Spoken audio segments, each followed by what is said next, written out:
Halo semua, selamat datang di sesi ngajar. Kali ini kita masuk pada mata kuliah FTS padat dan akan membahas konsep sediaan tablet hingga rangkuman proses formulasi tablet pada part selanjutnya. Seperti tablet yang diformulasikan dengan presisi, mari kita padatkan ilmu ini agar mudah diserap dan bermanfaat. Yuk kita mulai.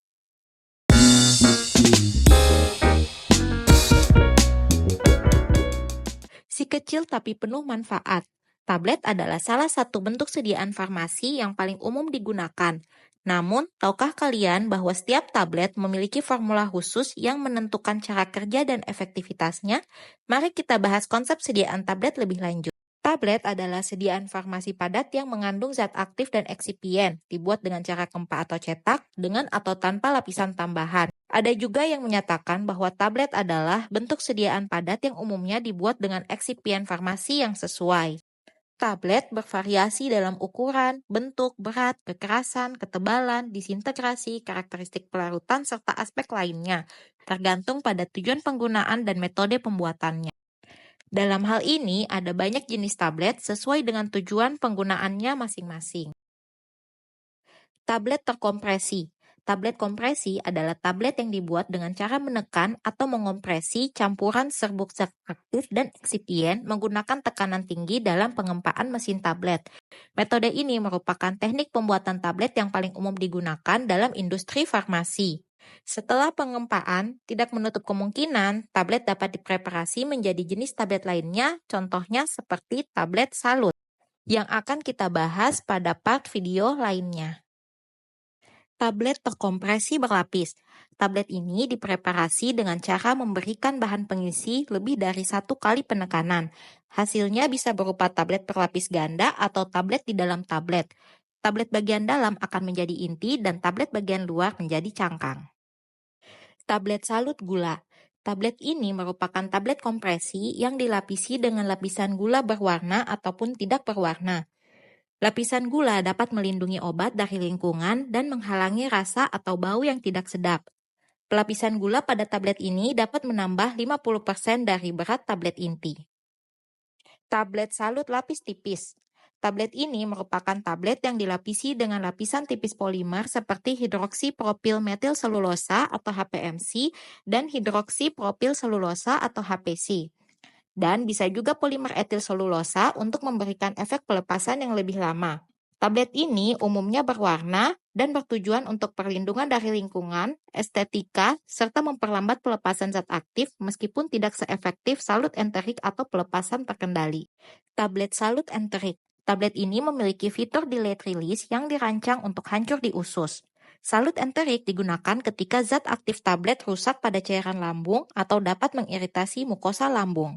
Tablet bukal. Tablet ini bentuknya pipih dan oval yang dirancang untuk diletakkan di antara gusi dan pipi dan dimaksudkan untuk terdisolusi dan terserap dalam mukosa bukal. Tablet ini dirancang untuk terkikis secara perlahan. Tablet sublingual. Tablet ini bentuknya pipih dan oval, dirancang untuk diletakkan di bawah lidah dan dimaksudkan untuk terserap melalui mukosa sublingual. Tablet sublingual juga ditujukan untuk membawa zat aktif yang rusak oleh cairan lambung ataupun zat aktif yang penyerapannya buruk pada gastrointestinal. Tablet ini larut dengan cepat dan memberikan efek obat yang cepat. Tablet kunyah. Tablet yang memiliki disintegrasi yang halus dan cepat saat dikunyah atau dibiarkan larut di mulut. Umumnya mengandung manitol yang diberi rasa dan warna khusus. Tablet ini sangat berguna untuk pemberian tablet besar pada anak-anak dan orang dewasa yang mengalami kesulitan menelan bentuk sediaan padat.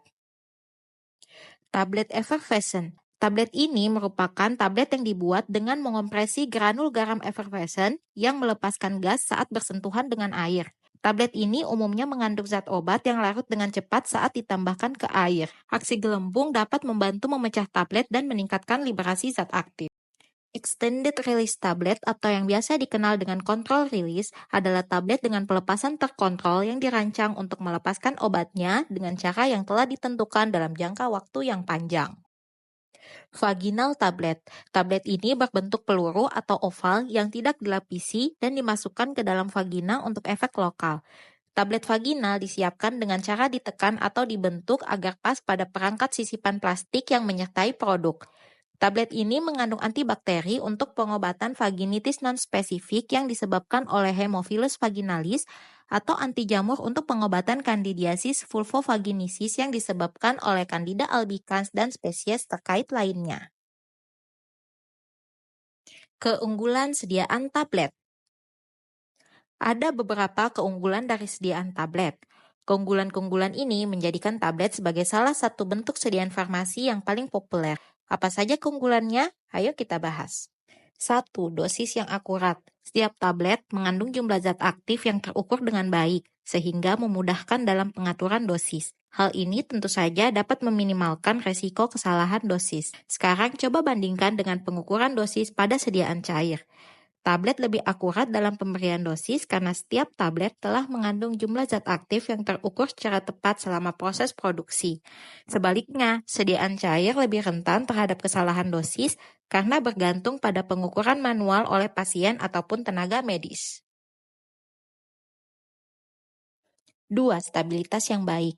Tablet memiliki stabilitas fisik dan kimia yang lebih baik jika dibandingkan dengan sediaan cair. Hal ini disebabkan tablet lebih kering dan lebih terlindungi dari faktor lingkungan. Contoh sederhananya nih, vitamin C dikenal mudah terdegradasi oleh air. Jika disimpan dalam bentuk tablet, zat aktifnya tetap stabil dalam jangka waktu yang lama. Sebaliknya, jika dalam bentuk sirup, stabilitasnya bisa berkurang karena larutan yang mengandung air dapat mempercepat reaksi hidrolisis, sehingga dapat menyebabkan efektivitasnya menurun lebih cepat. 3. Mudah dikonsumsi. Bentuknya kecil dan kompak sehingga lebih mudah ditelan dibandingkan kapsul yang ukurannya besar. Tersedia juga dalam bentuk tablet kunyah, tablet bukal, sublingual, hingga effervescent untuk pasien yang mengalami kesulitan menelan. 4. Produksi dalam skala besar.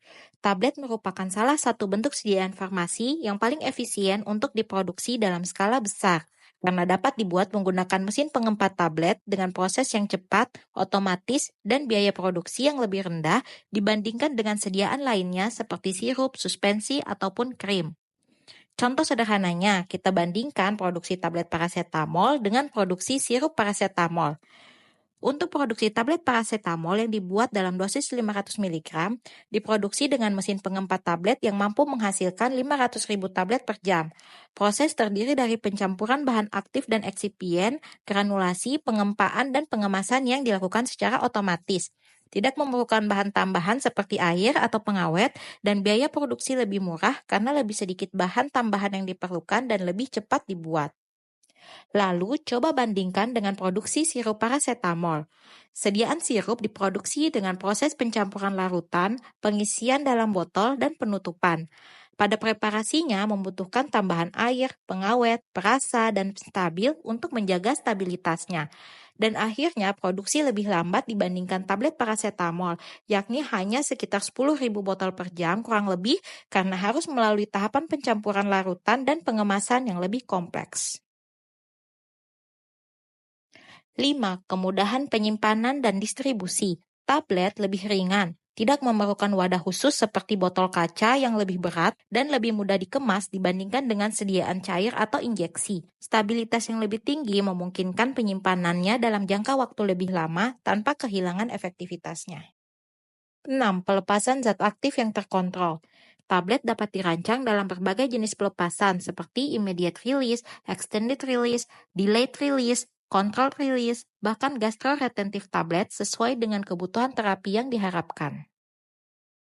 7. Meminimalisir rasa tidak enak. Tablet dapat dilapisi dengan lapisan tertentu untuk menutupi rasa pahit atau aroma tidak sedap dari zat aktif. Terkait hal ini, ada juga tablet kunyah dan tablet hisap yang seringkali diberi rasa tambahan agar lebih dapat diterima oleh pasien anak-anak atau lansia. 8. Penggunaan yang luas dalam terapi. Tablet dapat diformulasikan untuk berbagai jenis rute pemberian, termasuk oral, bukal, sublingual, dan vaginal. Hal ini memberikan dampak bahwa tablet cocok untuk hampir semua jenis terapi, mulai dari obat bebas hingga obat resep yang memerlukan dosis tinggi, hingga pelepasan zat aktif yang terkendali. Keterbatasan sediaan tablet. Meskipun tablet memiliki banyak keunggulan, sediaan ini juga memiliki beberapa keterbatasan yang perlu diperhatikan, terutama dalam hal formulasi, stabilitas, dan penerimaan pasien. Berikut kita bahas beberapa keterbatasan tablet. 1. Sulit ditelan oleh beberapa pasien. Tablet seringkali memiliki ukuran besar yang bisa menyulitkan pasien lansia, anak-anak, atau penderita disfagia. Pasien dengan gangguan menelan lebih memilih sirup sebagai alternatif. 2. Tidak cocok untuk zat aktif yang sulit dikompresi. Beberapa zat aktif tidak memiliki sifat fisikokimia yang mendukung proses pengempaan tablet, seperti terlalu lunak ataupun rapuh. Diperlukan eksipien tambahan agar tablet memiliki kekerasan dan stabilitas yang sesuai. 3. Onset kerja lebih lama dibandingkan sediaan cair. Tablet harus melalui proses disintegrasi atau hancur dan disolusi atau larut dalam cairan tubuh sebelum zat aktifnya bisa diserap, sehingga efek terapinya lebih lambat dibandingkan sediaan cair. 4. Kurang cocok untuk zat aktif dengan bioavailabilitas rendah. Beberapa zat aktif memiliki bioavailabilitas yang rendah jika diberikan secara oral dalam bentuk tablet, sehingga kurang efektif dibandingkan bentuk lain seperti sediaan transdermal contohnya. Hal ini terutama terjadi pada zat yang mengalami metabolisme lintas pertama di hati yang tinggi ataupun zat aktif yang rusak karena cairan lambung. 5. Tidak cocok untuk pasien yang membutuhkan dosis fleksibel. Tablet memiliki dosis tetap, sehingga sulit untuk menyesuaikan dosis sesuai kebutuhan pasien tanpa memecah tablet. Dan beberapa tablet tidak boleh dibelah karena memiliki lapisan khusus untuk pelepasan terkontrol, seperti pada salut enterik. Sekarang kita masuk dalam sesi diskusi. Catat soalnya ya, dan diskusikan jawabannya bersama teman-teman yang lain.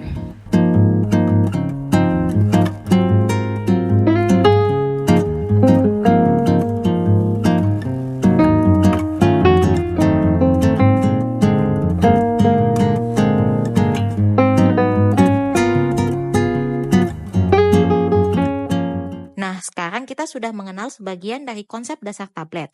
Semoga bermanfaat dan menambah wawasan kalian. Ingat ya, materi ini ada lanjutannya. Simak lagi di part tablet lainnya. Jangan lupa like, share, dan subscribe untuk terus belajar bersama. Sampai jumpa di sesi ngajar berikutnya.